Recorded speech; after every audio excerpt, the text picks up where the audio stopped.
Hello, my friends, and welcome back to the Lost Art Project Veterans Voices. I'm Andrew Cox. I'm founder. That's right, I'm a founder. I'm also the executive director. It's pretty crazy of a nonprofit called the Lost Art Project Veterans Voices. How about that? We are a nonprofit, so if there's any way you can help us, it'd be much appreciated. You can find out more at the Lost Art Project Veterans Voices.org. There it is for you in case you need it. Anyways, anything you can do to help would be much appreciated. Big shout out to the Till Valhalla Project, man. They're out there doing amazing things. If you don't know anything about them, go check them out. Even if you do, check them out again. I keep saying it. They truly are an amazing organization. You can find them at tillvalhallaproject.com. Oh, the Marine Corps League is now having veteran service officers. It's a great thing. You do not have to be part of the Marine Corps League to reach out to them. However, hey, Marines, reach out to them. You know what I'm saying? They're there for you. You can always find them at mcleague.org and search the VSO locator. You can also reach out by telephone and dial 703-207-9588, extension 299.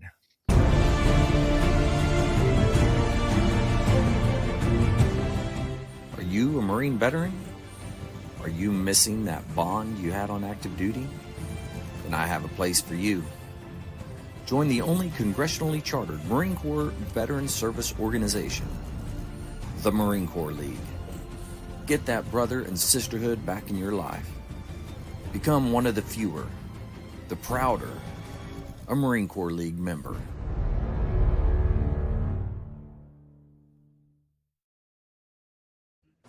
Oh, hot dog, hot diggity dog. Looky who we got here. How y'all been doing, Jess? Hey, how's things up north, man? Well, I'm road trip hungover right now, so it's 12 hours on the road in the last couple of days. So Nice. I'm adjusting to life without a windshield in front of me.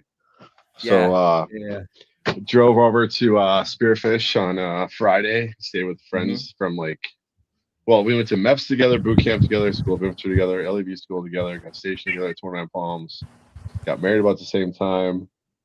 Um, they're known her Pretty forever. much your It was twin, just, you know? well, their family. Yeah, there So you go. it's just amazing catching up. Yeah. So it was their son's first anniversary, and they just had a baby 2 weeks ago. So they're newly minted grandparents. So it was, but Wow. out in Spearfish it's the same state, but it feels like a different country out there because it was higher elevation. It was like snowflakes the night before. So Whoa. yeah, so they're still Nice. but then I mean it's always fun going west. Yeah. Then had the Yeah. department conference in Rapid yesterday, and it's always good Did going it go west once in well? a while. Yeah, it's always quick. It's South Dakota, so. But then Is it drove home last 2 night, days? and huh? 1 or 2 days for it? It's a couple hours. A couple of hours? Are you serious? Yeah, Wow. yeah. I Okay. mean, we're pretty efficient up here. We don't Yeah. have to stroke egos Get or it, move anything like on. that. Yeah. What's up? But no, Cool. so yeah, it's a pretty great weekend. Loved it. Yeah. Yeah. Very cool. Love it. All right, Vic. What about you, man? Way down yonder way in the South Carolinas. Well, we got a little bit of a lazy rain going on right now. Okay. We haven't had rain in the last couple of days, and it's let's see. Yesterday, I took the bike down to have the front tire changed. On the way back, I was riding up in blistering 97 to 99 degree weather. It was brutal. But now we got some nice little rain, gentle rain coming in. But I haven't done this in a while. For those of you wondering, I'm thoroughly enjoying my summer vacation from teaching. Although I have been going back occasionally to my classroom, moving some things around. I went to Habitat for Humanity's retail store called Restore. I don't know if any of you have those in your area. Hmm. But I went to Restore and I got a chair, a love seat, a end table, what do you call those things? Fingers. Ottoman, and a giant throw rug to put in the corner of my classroom. So I kind of made like a little bit of a like a little lounge in the corner of my classroom. But Okay. on to the important stuff. We have not had a cigar review. That's true. We haven't. This is the Crowned Heads La Imperiosa. It is a very full-bodied cigar with Ecuadorian Oscuro wrapper. So an Oscuro is a very dark, like the darkest of leaves, a little darker than a Maduro. But this is also Nicaraguan filler and binder. But it's a very full-bodied cigar. Luckily, this is only a Robusto because I don't typically like ultra full-body cigars. But this one was recommended to me. The manager of my cigar shop knows my palate very well, and he recommended this to me. So this is the Crowned Heads La Imperiosa. It's I'm glad he knows your palate. I mean, that's very intimate details that he needs to know. Well, sure. I mean, he knows what I like, what I don't like when it comes to cigars. Okay. Yeah. I mean, I've been smoking cigars around him for probably about 5 years now. So he's gotten my what I like and don't like kind of dialed in when it comes to cigars. Yeah. Does he have a card on file too? The what? Does he have your card on file? Does he run you a He does not. Actually, they don't do that. There are a lot of cigar shops that will curate their members' lockers. So and every cigar shop that I've gone to, other than this one, has somebody that manages their lockers, and they'll call you and say, "Hey, I know you like the Oliva V series. We just got a brand new one in. Never had it before. Do you want me to put one in your locker and I'll charge your account? Or I noticed that you're running low on your favorite cigar. Do you want me to charge your account for a box and I'll put it in your locker?" That kind of stuff. Theoretically speaking, a member of a cigar shop that has, if the cigar shop has lockers, theoretically speaking, the member should not have to walk into the humidor unless they want to, in my opinion. But is that just because they have the locker, they don't need to go in there? Well, if there's somebody there managing the lockers, then I see what you're saying. There would never be a need. So you just go in and say, "Hey, I know what you like. We got something that new came in. Do you want me to put one or two in your locker?" And they just charge the account. And then you just go, when you go in, you unlock your locker, and they're sitting there on the edge, some new cigars, And then you just my local C-store keeps my ginseng green tea on file for me. That's exactly what I'm talking about. Nice. So, but yeah, so you can do it. A taste too. They know your palate. I like it. Speaking about knowing your palate, man, Mike, how you doing, man? Seriously, knowing your palate? I don't know, man. Thick and I got to creamy. transition. That's how he likes them. Thick and creamy. So do they charge your card, Jess, when they stock it? They already have They have my number on file. Yeah, they just Gotcha. got things lined up for me. Gotcha. Nice. Yeah. We got a case My of it for you. my breakfast muffin is ready to go when I walk in. Oh, wow. They walk out. It's hot and ready. It's funny that you should say that. I know. My wife made peach muffins this morning. Peach muffins. Looks like it has that's your cigar. It looked like it had a handle on it. It was like, how do you eat your muffins? Yes, it's. No, but these things she made a dozen of them, and there's only 3 left because I've been eating them all day long because they're so good. Yeah. I mean, that's what they're there for. Do that, yo. Yeah. Vic's working on his dad bod. Heck yeah. It's not a dad bod; it's a father figure. Oh. I think that achievement's been unlocked for a while. Let's not kid each other. That's good. That's good. Yeah. The only reason I say it is because my kid got me a T-shirt that actually says that it's not a dad bod; it's a father figure. Or the achievement unlocked. Yeah, that's another good one there too. Achievement unlocked.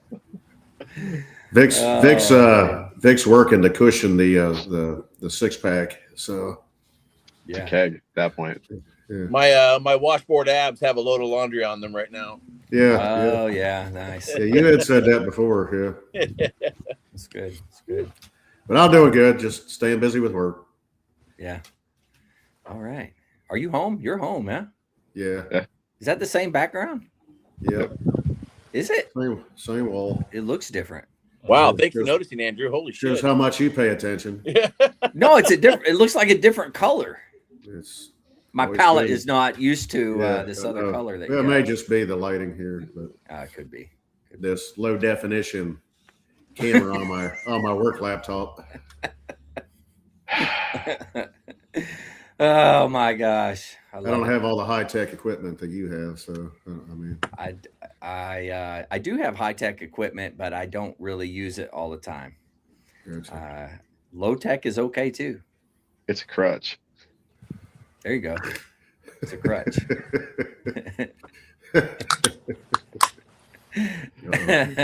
One of the guys at work has got that Ironside alumni on his office wall. I was like, nobody really knows what it means, but if you always do, we're like, okay, yeah, he'll go off. Those on a that tangent once in a know, while. Optics are a crutch. It's like, calm down, man.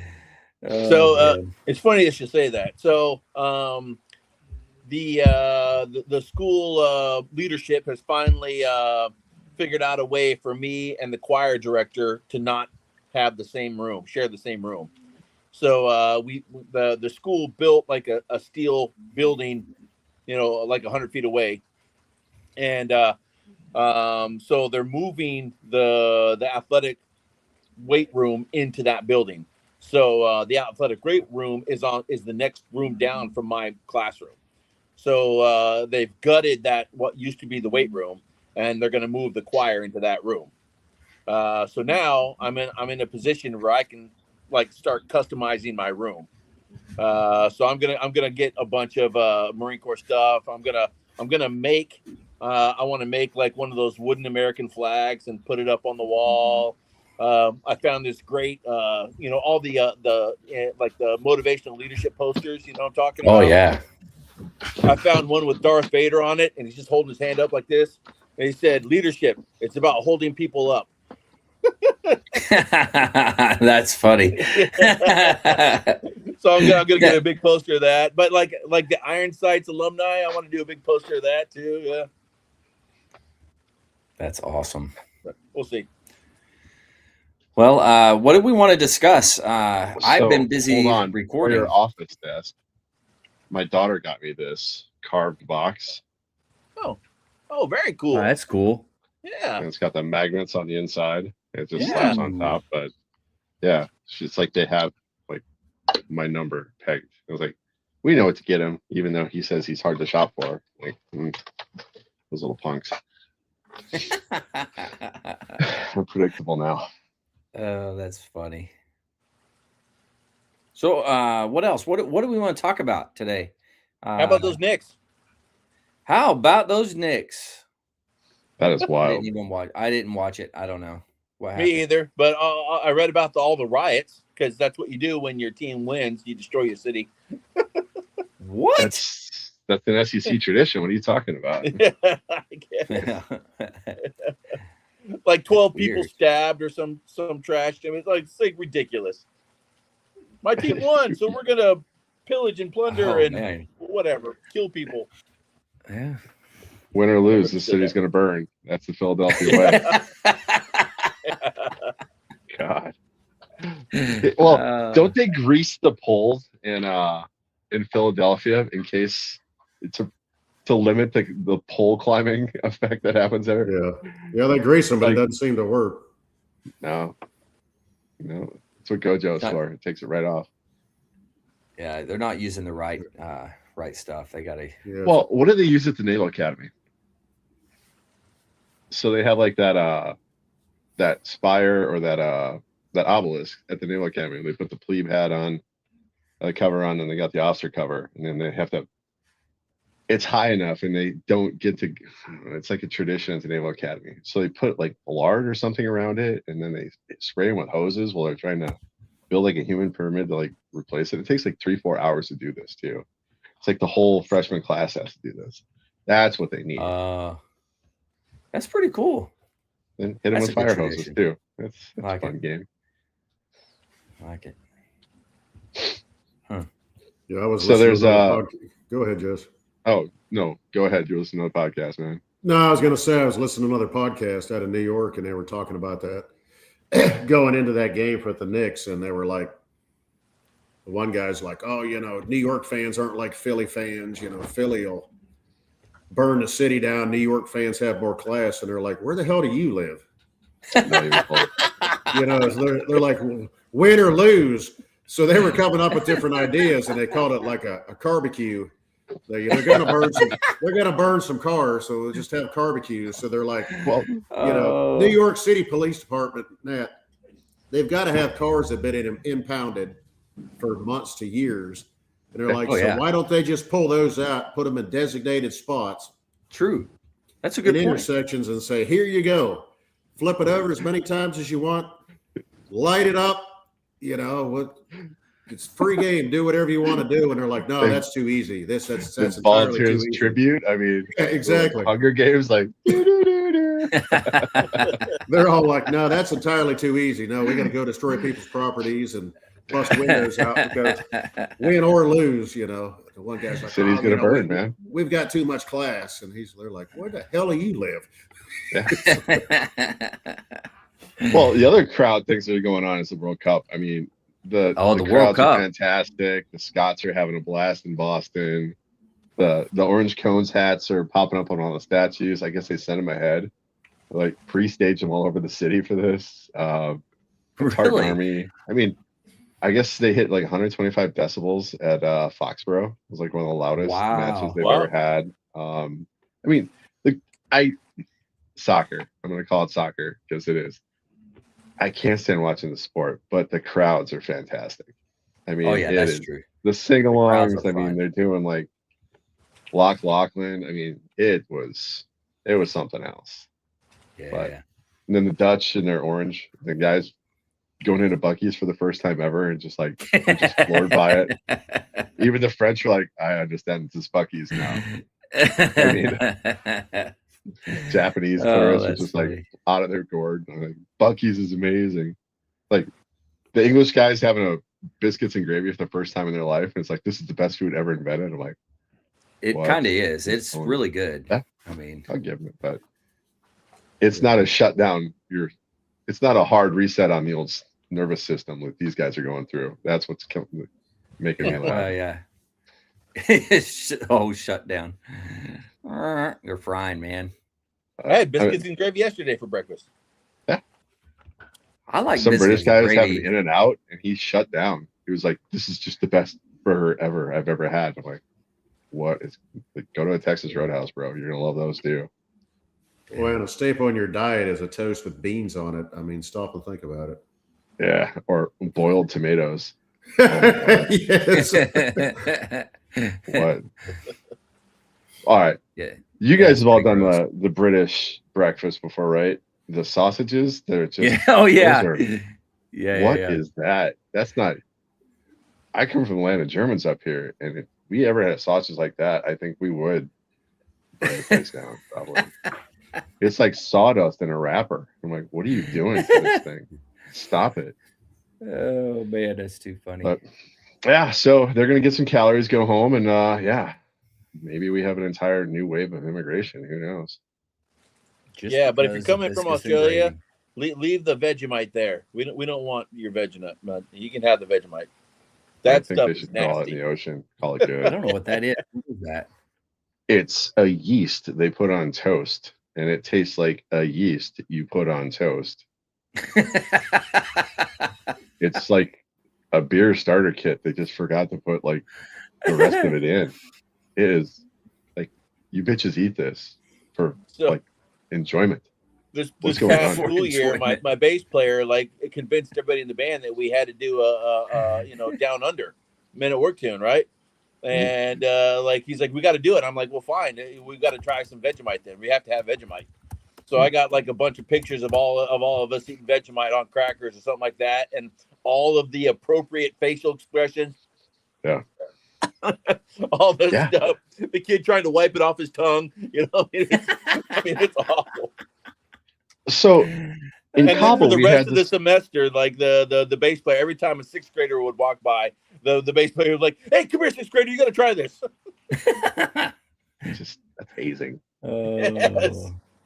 In Cabo, we had this like French major, and he was like a math professor in his day job. He was over there doing like staff officer or something. And his last day, he broke out like his French survival kit, and he put together the bail, food, and he had like these cans of pate, and I'm like, okay, I'm not excited about this.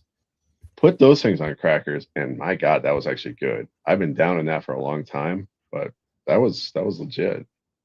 Like, when we went to France for the Belle of Wood commemoration, like they fed us in a French chow hall, right? And like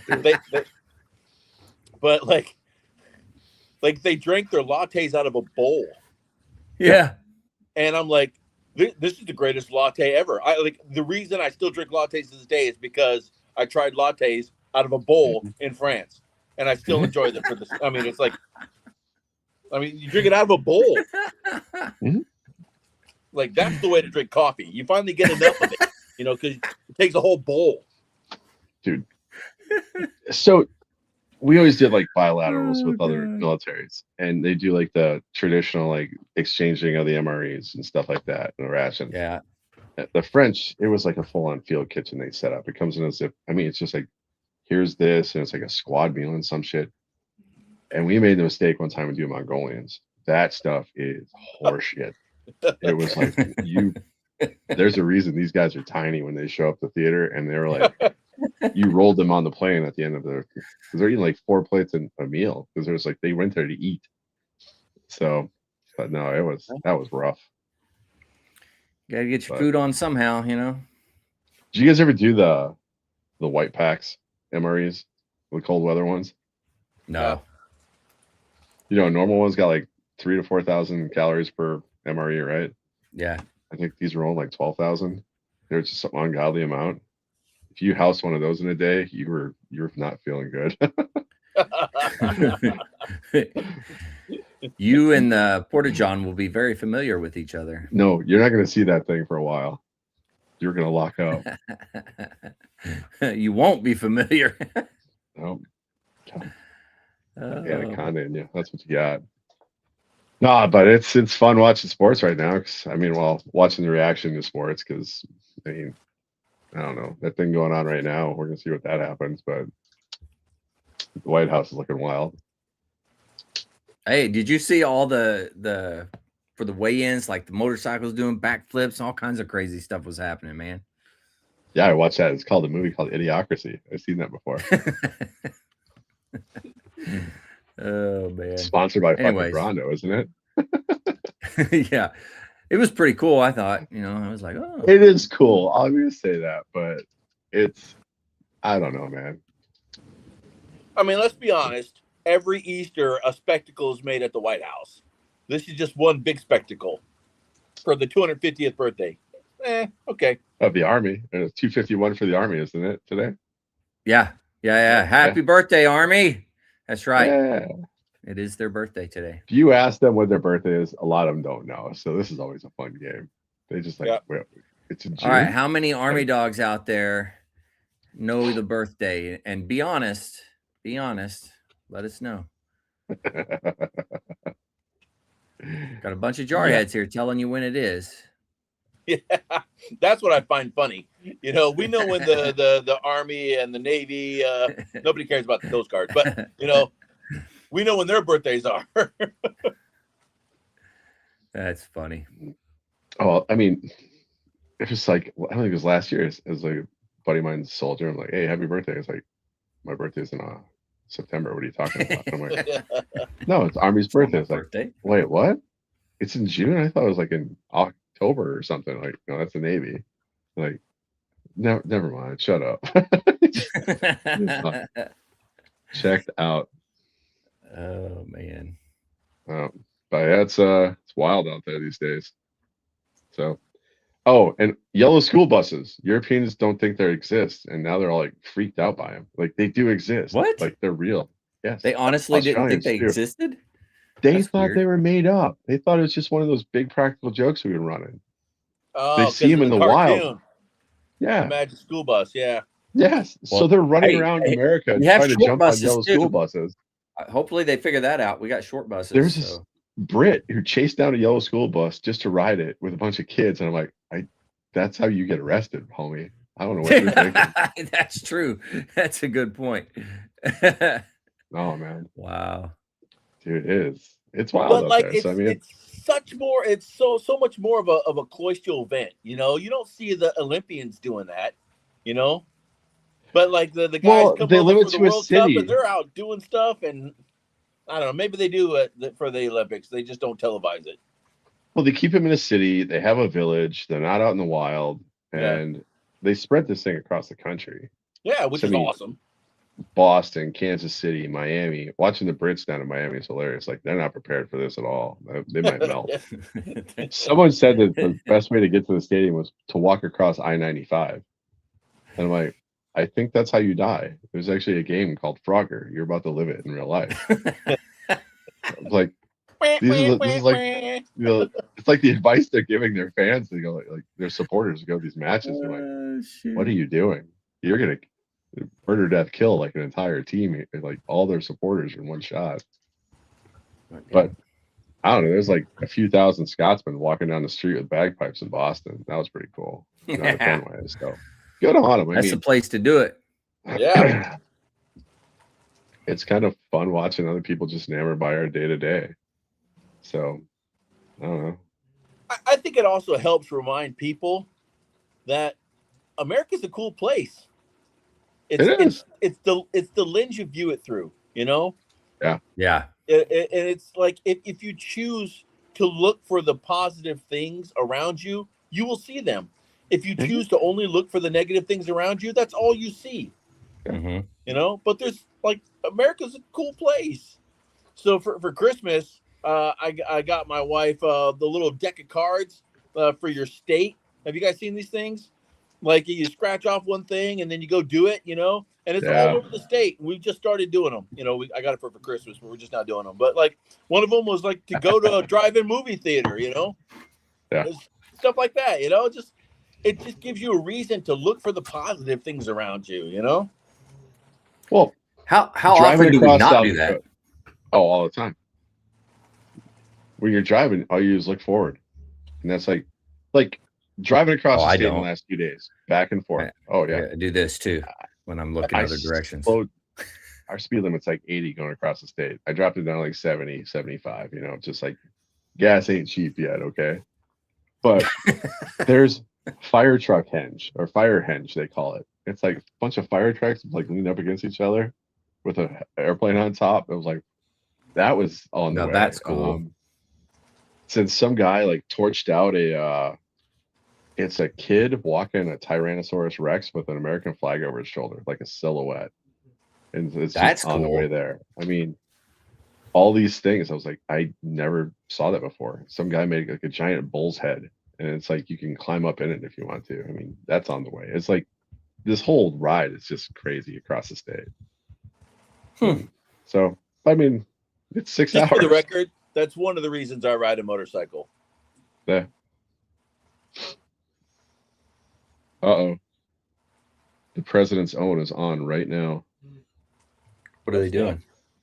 They're playing at DC. I know that, but where and doing why? that. Well, it's America's 250th, and they're playing for the event at the White House. Oh, okay. They have a stand right in front of it. And they're established in 1798. They have their key performance indicators up here on the screen too. I bet you all the premier service bands are going to be busy for about the next month. They are. Yeah. Did you know that when the president's own was formed, it was mostly families? Man, that was cool in your background, Vic. Yeah, it's because the lightning coming in. Yeah, but yeah, I'm not gonna lie. When the president's own was formed, it was mostly families. There's a lot of band history I'm not aware of. I believe it. You can pretty much tell it was formed by aliens too. I'm like, that checks out. I don't know. I mean, it could have been. Yeah.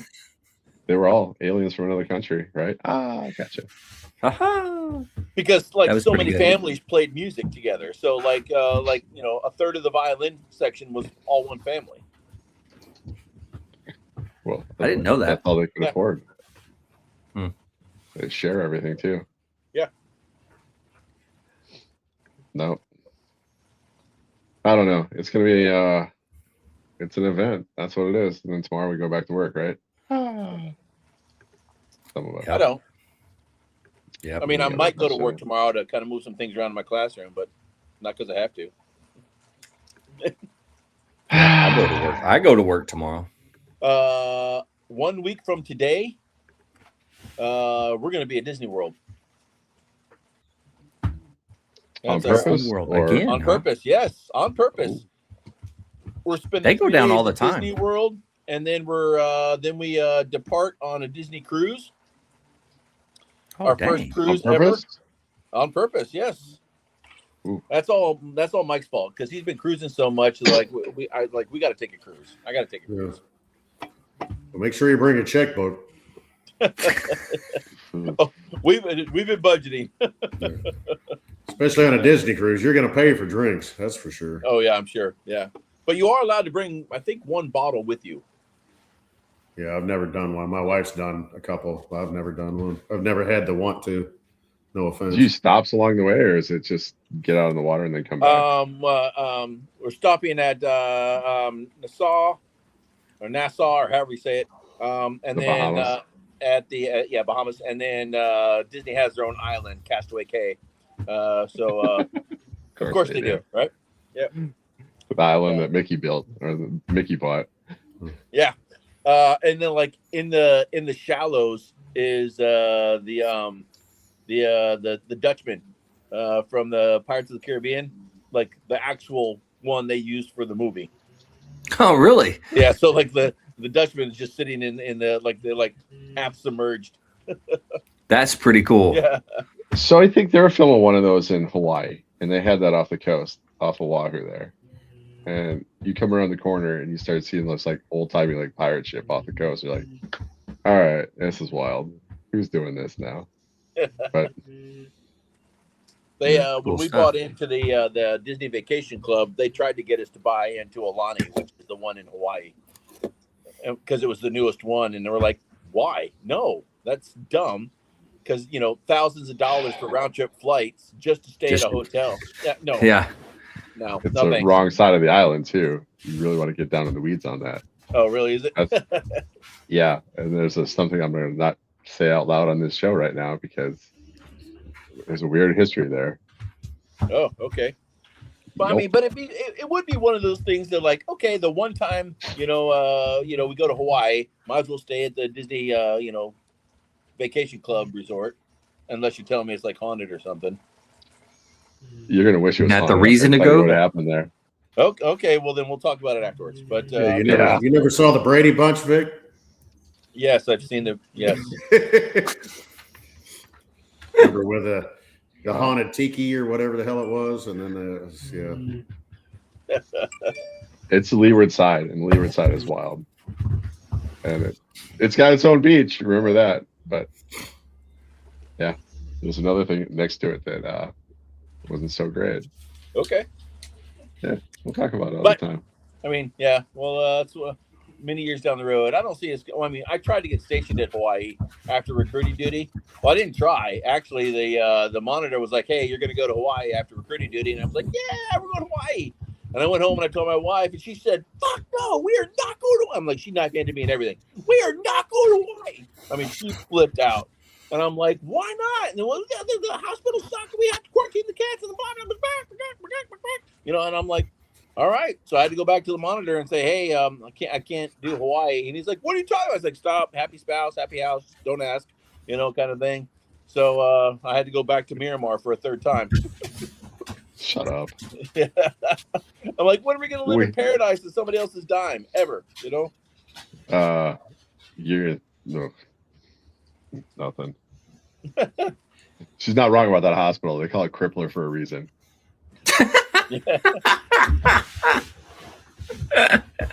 That's funny. Yeah, but Had a chance to at least to be stationed there for a little while, and got shot down by the domestic chief of staff. So, but So, do you play golf? no. If you play golf, Hawaii's like your place, especially on K Bay. Yeah, So I can see hole that. 13 and 14, my stepdad came out and he retired Secret Service, so he had the credentials. He's got all sorts of like rights and privileges and all that.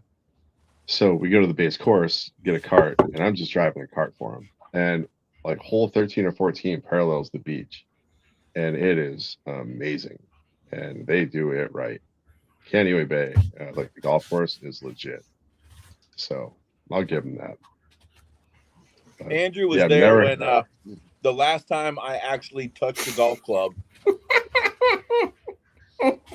And I'm not kidding. This was the last time I touched a golf club. This old woman heckled me because my club was further than the ball. I mean, this woman old enough to be my grandmother.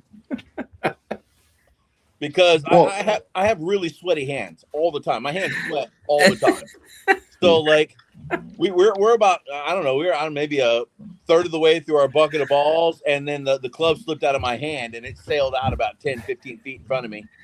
I'm like, oh, hold on, everybody. Let me. I'm like, oh, it happens the best, but don't worry about it, you know. And then, okay, so I went out, got my club, came back. And then like half an hour later, I swing again, and I just clip the top of the ball. So the ball rolls out like 10 feet in front of me, but the club sails like 30 yards. And this woman, like three shots down from me, is like, your club is better than your ball. And I'm like, that's it. I went out, got my club, came back, put it in Andrew's bag, and I've never touched a golf club since. Well, never even held one for anybody. We're Little Creek alumni, all of us, right?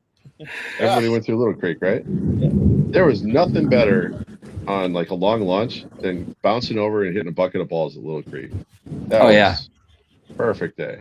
That's a good place to do it too. Yeah. I think they had like a little sandwich shop there too, because we grab lunch, hit a bucket of balls, and go back to class for the rest of the day.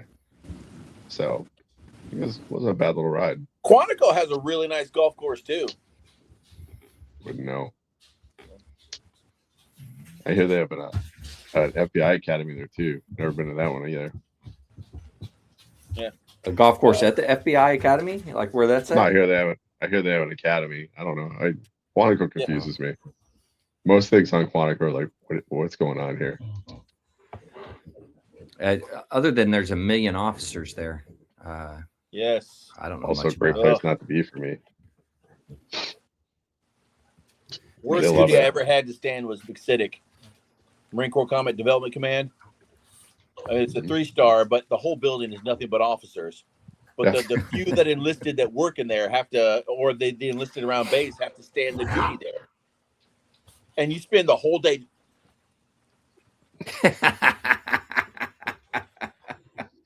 I mean, it's ridiculous. Ridiculous. You have to do what's the guy that was saluting for all the motorcycles? You know what I'm talking about? Oh, Rolling Thunder. Like that dude. Yeah, passed out after 4 hours or something. Yeah. That's what it felt like. Rolling Thunder. Oh, that's what funny. It was.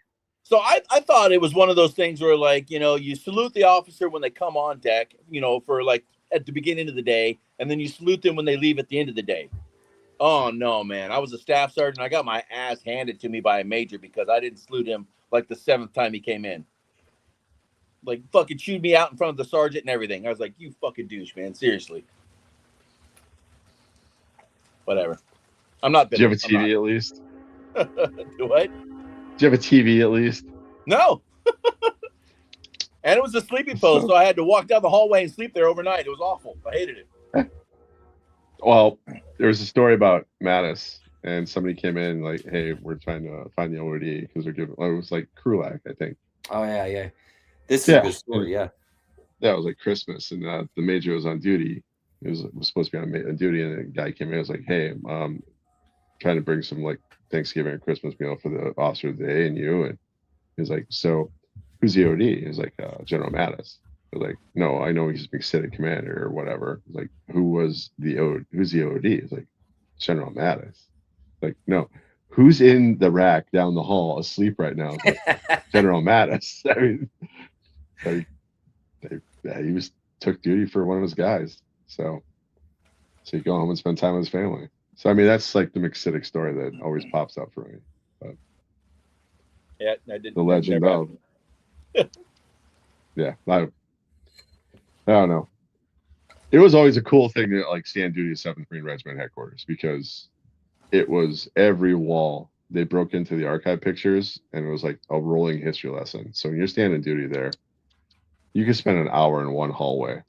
And like they had original photos of Marines guarding mail, like when they were mail guards. And the ROE was to shoot them. And that was like stacked bodies. Oh, jeez. They were out for scalps in like the 20s and 30s. We had the Chesty picture in well, him and his staff in like Bougainville. He's got his hands in his pockets, his hair's all jacked up. Everybody looks like they just got done doing jungle fight for the past, well, they had been for the last month or two. So I mean, that was, and all the Medal of Honor citations. I mean, it was a history lesson. It was pretty awesome. So, that, and if you get a boot drop, it was always fun too. Speaking of history stuff, like it's amazing how much the Marine Corps, the pride that they have in maintaining the history and those types of things, and a lot of the other services aren't to that extent. But man, Marines all about it. Like we were Esprit de Corps is free. Esprit de Corps is free. True that, yo. And you can build that. Yes. And it's a combat multiplier. Oh yeah, for sure. I mean, man. You can develop a weapon system and you're going to man the system. You build a Marine, you've got, I mean, you're quantifying pride. And you're putting, it doesn't cost like a new weapon system. Like you put GPS satellites up, you build a new bomber. Wow, that's a good one. That was a good one. Whoa. That was good. I'm waiting for the one that's like a crack right next to you. Yeah. I mean, it does cost money, don't get me wrong, because you have to build into it. You have to like mentor it and you got to do all these things with it. But I mean, a Marine or rifle, I hate to say it. I mean, it's still a showstopper anywhere in the world you go. It's the last 500 meters of foreign policy. I mean, that used to be a sticker or it used to be a poster that was up on a wall.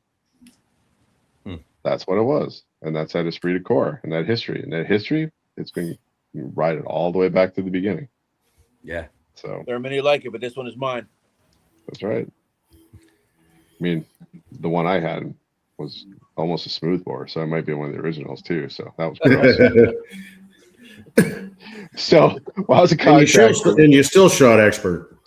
No, I shot marksman until I got to the fleet because I always shot heavy calibers as a kid. So 223, we never shot 223. We always shot optics 30-06, 308. I think the lightest round we did was 243.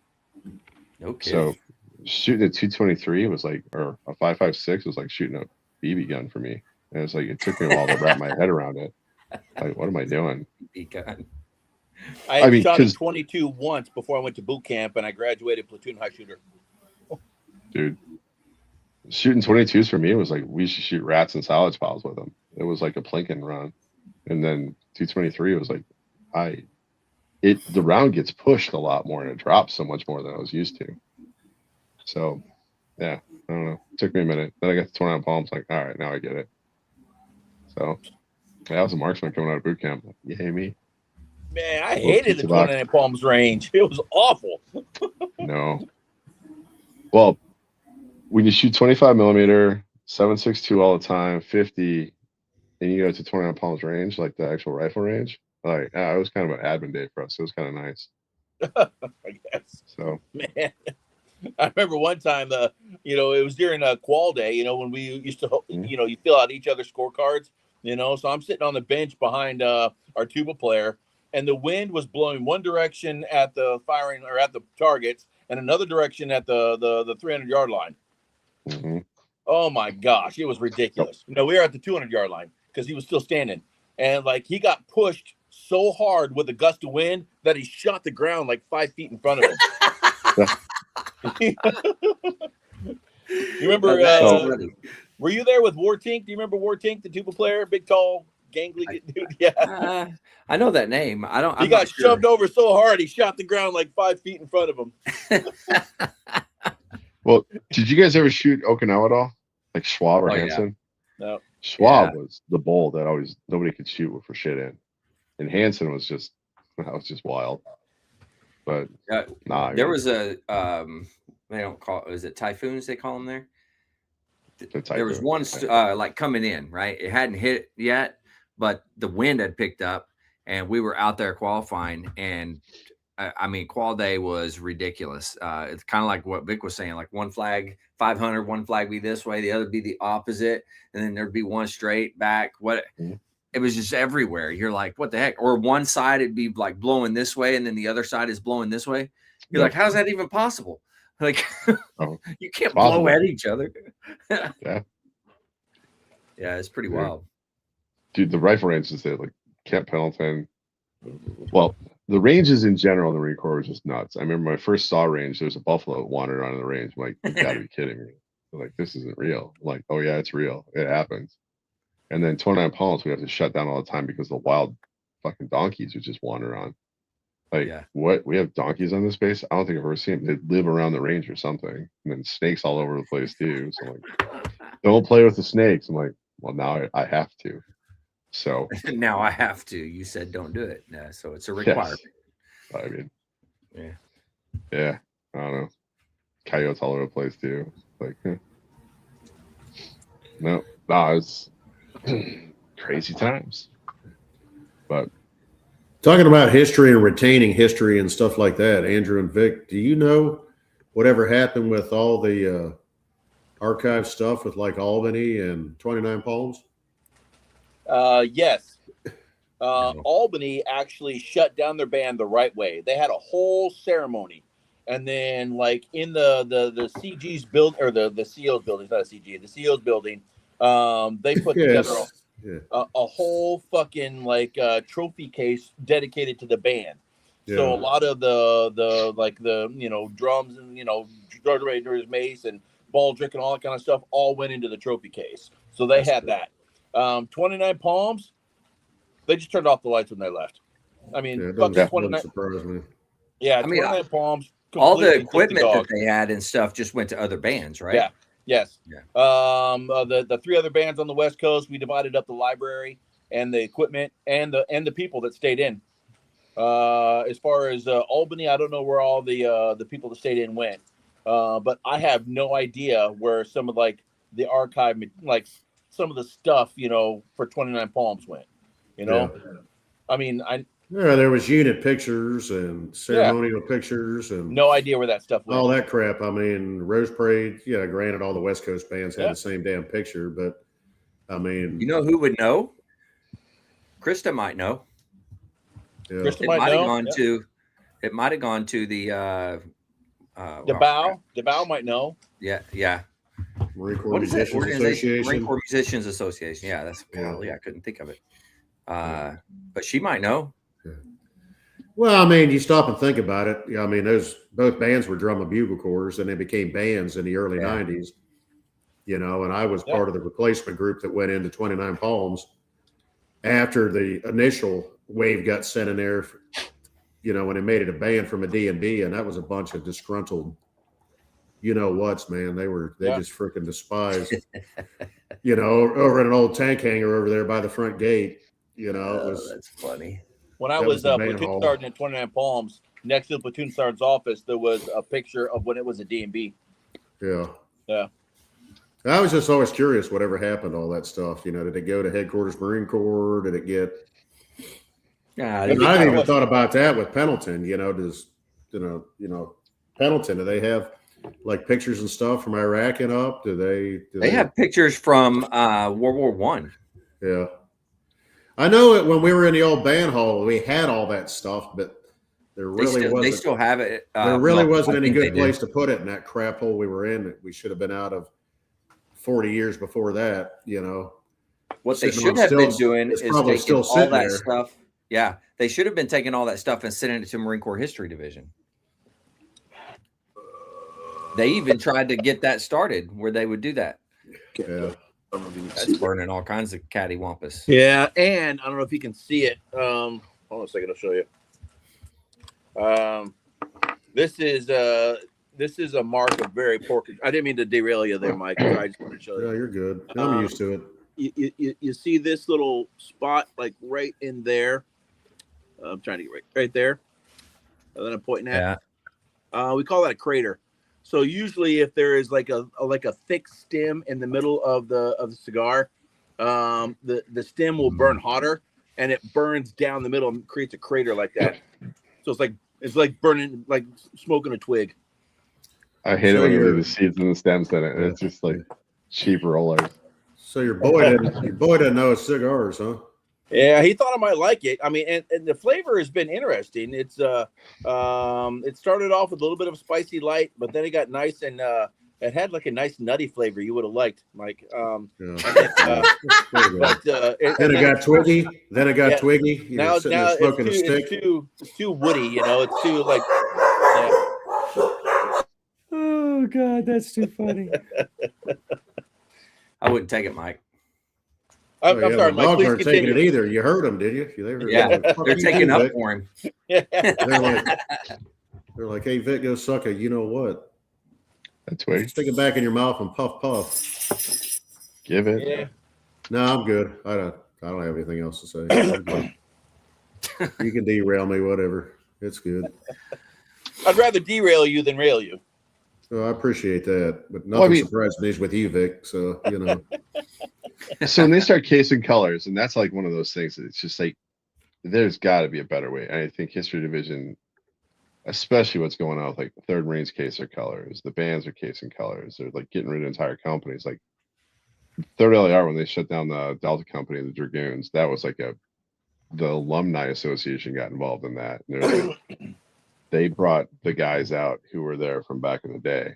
So that was like a big deal for a lot of us.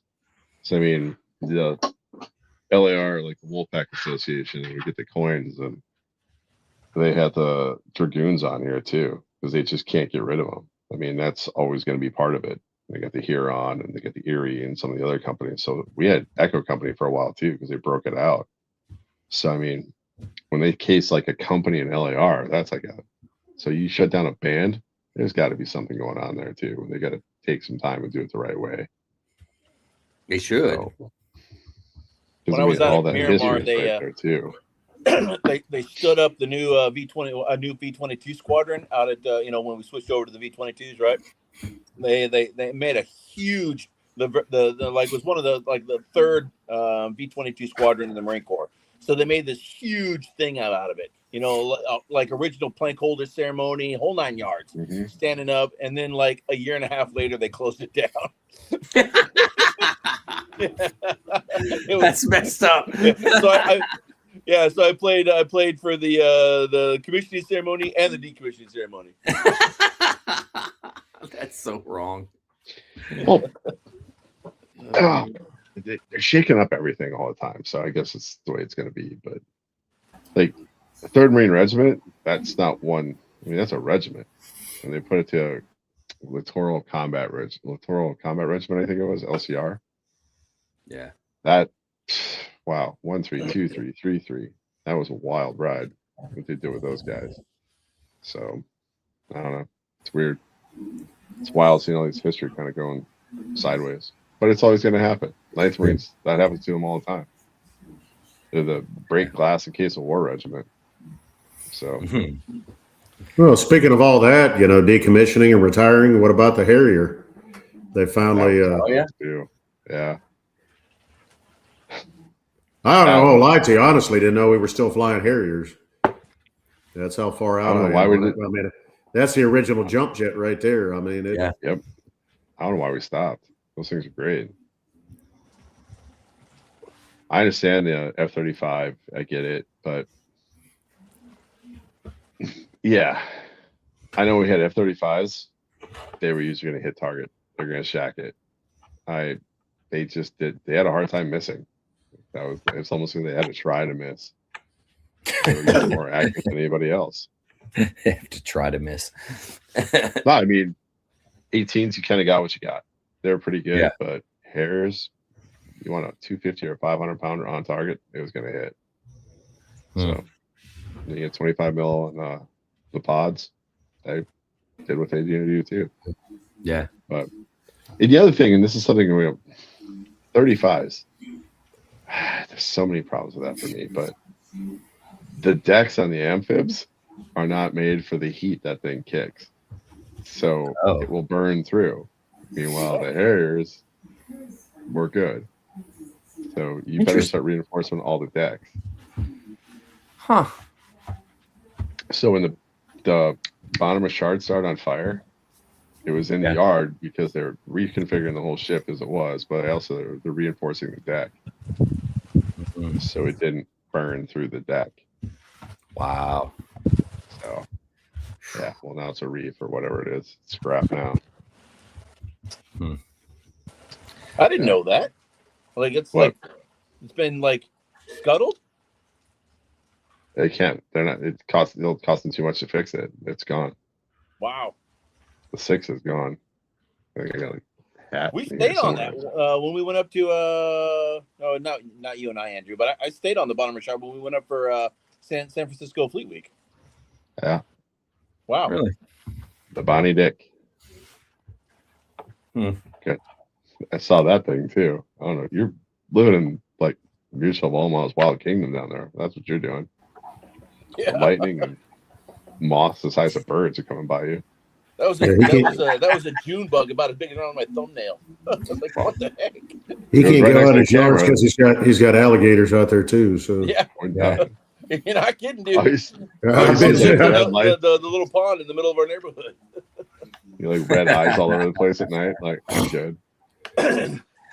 That's funny. Yeah, during mating season, you can hear them like yelling it back and forth to each other because we have a retention pond on one side of the neighborhood, and we have a retention pond in the middle of the neighborhood, and you hear this going back and forth. Yeah. Huh.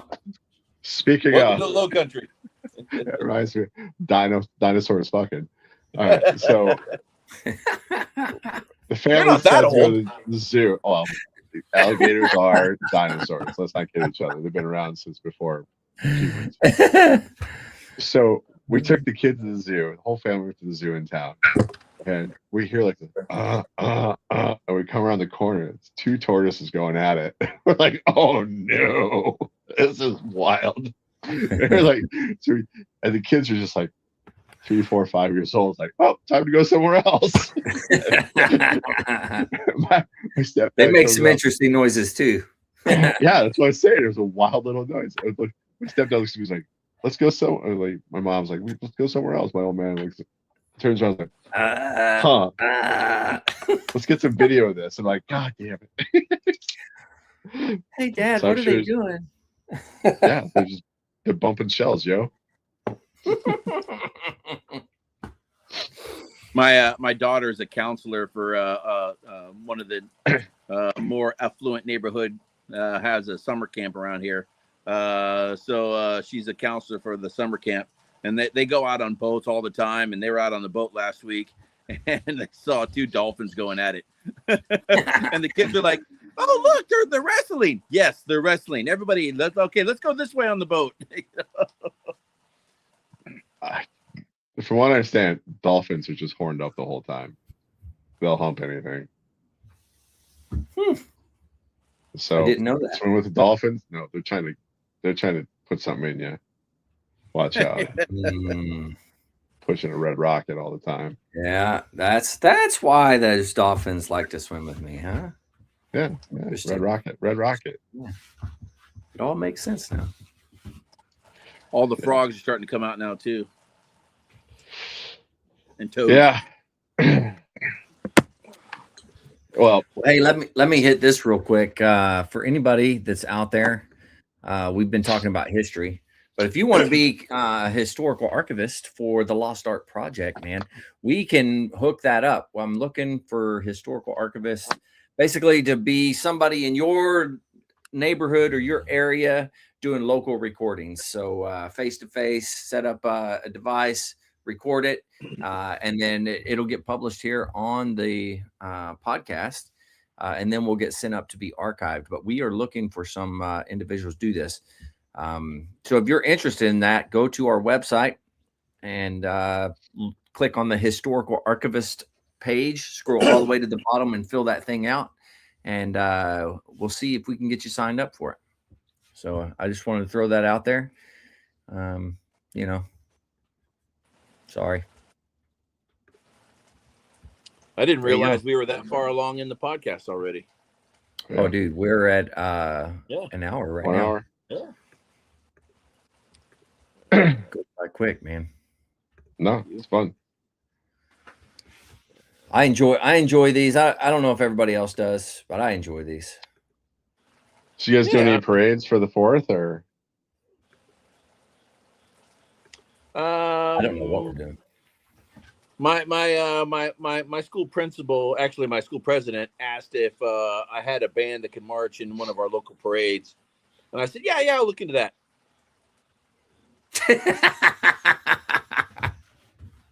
That's funny. So I start asking all these kids, and all the of my wind players, trumpets and trombones and all that kind of stuff.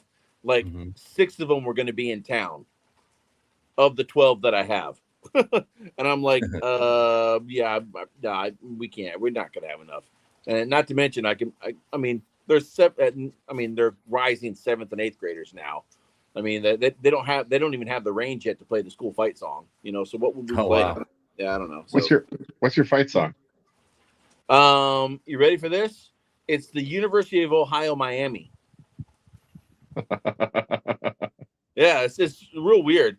So the prior president, I don't know where they came up with that one. He figured out that we didn't have legal permission to use it, so he was all proud of himself because he went through all the wickets to get legal permission to use it. So that's it. We've got it.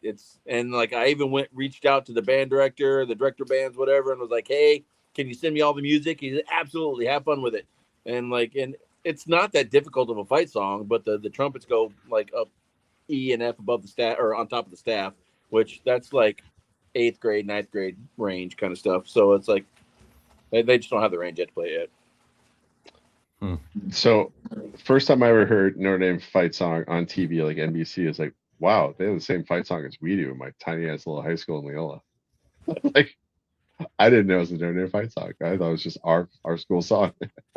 Then on Wisconsin, I thought that was just a normal thing. And Michigan's whatever that was, talked about it. But yeah. Gotta have them fight songs. Yeah. Ours was on NBC once a week. Yeah. You were famous. We were not famous. We're infamous. We are. Problem. We were. I guess it's that time. You guys ready? Send it.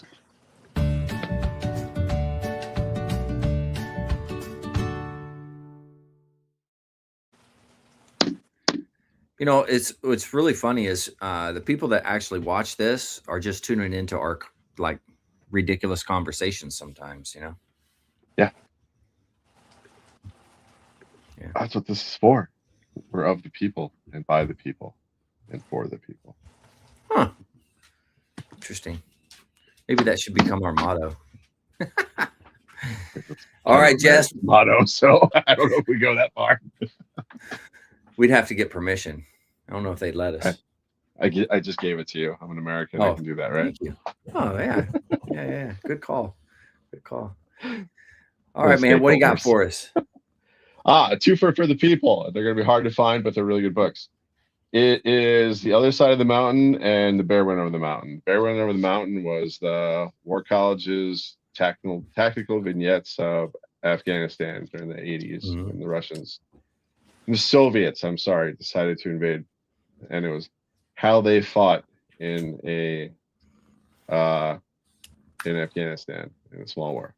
And it is by the National Defense University, Fort McNair in Washington, D.C.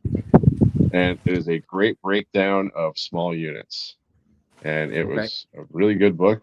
And then after 9/11, all of us got handed like all these boxes of books just started showing up at the headquarters everywhere, and it was from the McCidic. So McCidic wrote or put together The Other Side of the Mountain, and it was about Mujahideen tactics during Afghanistan during the Russian invasion. And actually, it was a really hard read, but it was really good because it got us into the mindset of mountainous terrain, small units, and what works, what didn't work, and how they would fight. So there's a lot of interesting like breakouts on 4 urban bomb attacks. There's a vignette in here. So everything like, well, the bicycle bombs was a big thing. Afshar ambush. It's written by the Mujahideen. Well, it's interviews of the Mujahideen commanders who actually commanded the fight. So it's a really interesting read. And it was by McCidic. But the NDU one was actually by the Soviet or the Russian general staff. And then somehow the army got a hold of it and put it out as a book. So the prolific use of mines, the prolific use of explosives, non-traditional weapon sets, non-traditional like tactical organization for the local the local terrain and what they would have to do. It was actually pretty interesting. So, but it's a set, but I think they're very kind of hard to come by now, but they're really interesting. And Lester Grau wrote them. He's really good. Well, edited them. So really interesting set. But where do you think people can find them? Probably eBay, but I could probably look them up too. But yeah, this one was from National Defense University, and then this one was from McCidic. So, but yeah, it still has the original NSN on the cover, SCN on the cover. So, yeah, it was the original boxes of books we get sent to every command. And each one of us had to read them in staff capacity. So nice. So we could talk intelligently about it. Nice. All right. Well, where are we gonna go next? Vic, you ready? Sure. As far as the cigar, this is the Crowned Heads Lampurosa. I will say that as far as construction goes, not a good cigar. You saw the tunneling. That giant twig in the middle of it affected the taste. It's. So this is what I call a member of the Journey Cigar Club, I guess. Some cigars are built to be the same flavor from the time that you light them to the time you put them out. This is not one of those. This cigar is built to have some transitions, which those cigars, the cigars that don't change, I like to equate them like Starbucks. You smoke them because you want something consistent. Like Romeo and Julietta's. They're very consistent. They stay the same from the time that you light them to the time that you put them away. And like you can buy one in Oklahoma and one in South Carolina, and they're the same exact stick. But this is a Journey cigar, so it started off with a little spicy, which a lot of cigars do that. They the makers want to open your palate, so to speak, so they'll construct it so it's a little spicy at the beginning, and then it smooths out a little bit. After I got into after the first third of the cigar, it was kind of leathery. I had a kind of nice kind of earthy kind of leathery flavor. Now it's gotten into nice I wouldn't call it creamy, but like a smoother flavor, almost like a little grassy. But unfortunately, those were overshadowed by the poor construction and the tunneling there in the middle. They're not an expensive steak. I think this one was like $10 or $9, something like that. And honestly, the tunneling, those are apparitions. They don't happen all the time, So this is just one of those that I was unlucky to be one that a guy that smoked one. I might try one again. Not that bad. And it's a Robusto, so it wasn't that much of a commitment. So a solid. But the quote is. Being hated by fools is the price you pay for not being one of them. Okay. All right. That's good. I'm digging it. All right. Mike, you ready to bring up the rear with your humdinger? Oh, I don't know. It's going to be a humdinger, but wisdom is knowing when to stop and think. That's pretty wise. Yeah. That's good. That's good. Dang. Before we go any further, I do want to say this one thing. Mike, that mustache is glorious, man. It's glorious. That's firefighter material, man. That's what that is. Yeah, that is straight up firefighter material right there. Yeah. I mean, that's pretty cool. Yeah, I get comments almost daily. Yeah. Yeah. It hasn't changed you at all, man. You're still the same guy. You didn't let it go to your head. No, not necessarily the good comments, but I got one today, and he said, "Do you think you look good in that?" And I said, "I really don't give a shit." He goes, "Okay." I was gonna say maybe not firefighter, maybe a little closer to Freddie Mercury, but okay. Whoa, no way! You see Freddie Mercury's mustache before? Oh, never mind. Come on, Mike, do it. What's that? Nah. I don't have the energy, Vic. I'll be honest with you. I don't have the energy. All right, the movie Bohemian Rhapsody. I love that movie, and I would say that the Live Aid at the end was like a perfect cap to it. And the kid who played Mercury in the show, he was did also good. in the Pacific. Yeah, it was a good and movie. I'm like, that Remy Malek or whatever kid's name is. Yeah. That kid, he's good. An amazing actor. Yeah. I mean, he's doing the Pacific, and then he just went right directly over to Freddie Mercury in Bohemian Rhapsody. Great movie. Yeah. It pops up in like my Pride Month thing. And I'm like, I don't care. It's just a great movie. Yeah. I've watched it multiple times. Yeah, it's actually I'll just be sitting there. And I had not even to watch the whole damn movie. It's to go to the Wimbledon for Live Aid. Wembley. Just to watch, Wembley, watch that whole series, and it's. Yeah. And I remember seeing it as a kid on MTV. I got home from school when it was on. I didn't get to see it all, but I remember seeing it. We had finally got MTV in Northwest Pennsylvania, and of course, my dad is like, "It's like we got MTV because they finally got cable," and he was like, I was like, everybody in that whole area, it was like, "Oh, that's the Devil's Channel." All the churches on Sunday were moaning and groaning about it and going on, and all the Sunday Christians, it was like, Lord Jesus going to strike us down for our youth watching the Devil's Channel, and it's like, okay, but during the week you're out cheating and drinking. You're at the bar Friday night, but okay, it's like, but that the Devil's Channel is going to strike us down. But I remember seeing it then. Like I said, I didn't get to see it all, but I got home and saw some of it. Yeah. And they kind of replayed it. But watching that in the movie, like I said, I will literally just start the movie at that point when they're in the trailer. Yep. Before it starts, and they go out there and just start, and it's, I've watched that probably 20 times. Oh yeah. So 2 things I'm laughing about. We didn't have MTV. We had CMT. It was like, you want to get like something from a restaurant. I was like, we have food at home. That's what it was for me. That's why I was laughing. I was like, we got CMT at home. We don't need that MTV. that Kurt Loder's like 81 or 80 some years old now, by the way. So that was like, holy cow. That came up this weekend. Why did you have to say that? That's what I'm saying. We were talking about this weekend. I was like, damn it, man. God, that was a rough one. 81. I was like 80 some years old. Yeah. But yeah, we had CMT, and I'm like, I just want MTV, man. I want like real rock. Yeah.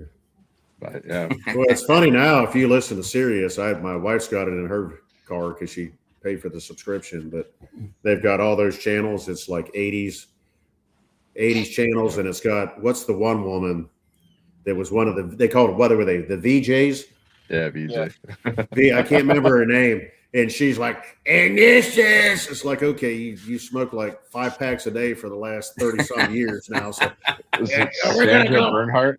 No, I can't remember her name. I can see her face. But like the big gap there teeth. I was like, I don't remember. She was wild too. It was all that, and she's like, and they'll play something. She goes, and I remember this in 1984 when it came out. And it's like, okay, go smoke another. So I could just picture her back there, like, while she's recording it. It was like, man, you need to lay out the smokes back then, lady. It's like, holy crap. The decisions you made in your youth aren't paying off in your older age. I promise you that. So you got to make better decisions, lady. But I remember like Dire Straits popping off, and I'm going back to like, there's a Instagram channel. It's like the best concerts, like legendary concerts, and they had Dire Straits popping with I think it was a Royal Marine band.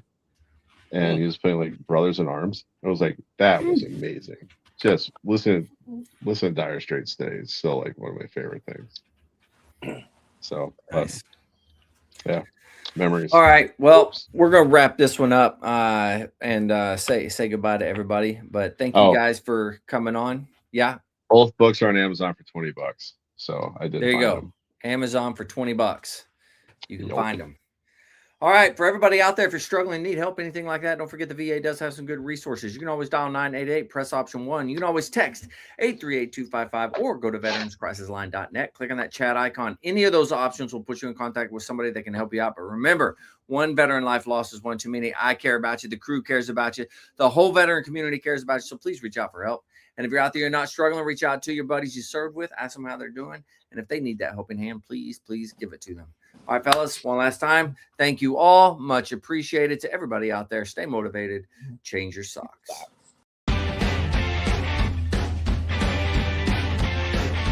No more 22. Honor the journey and finish the fight.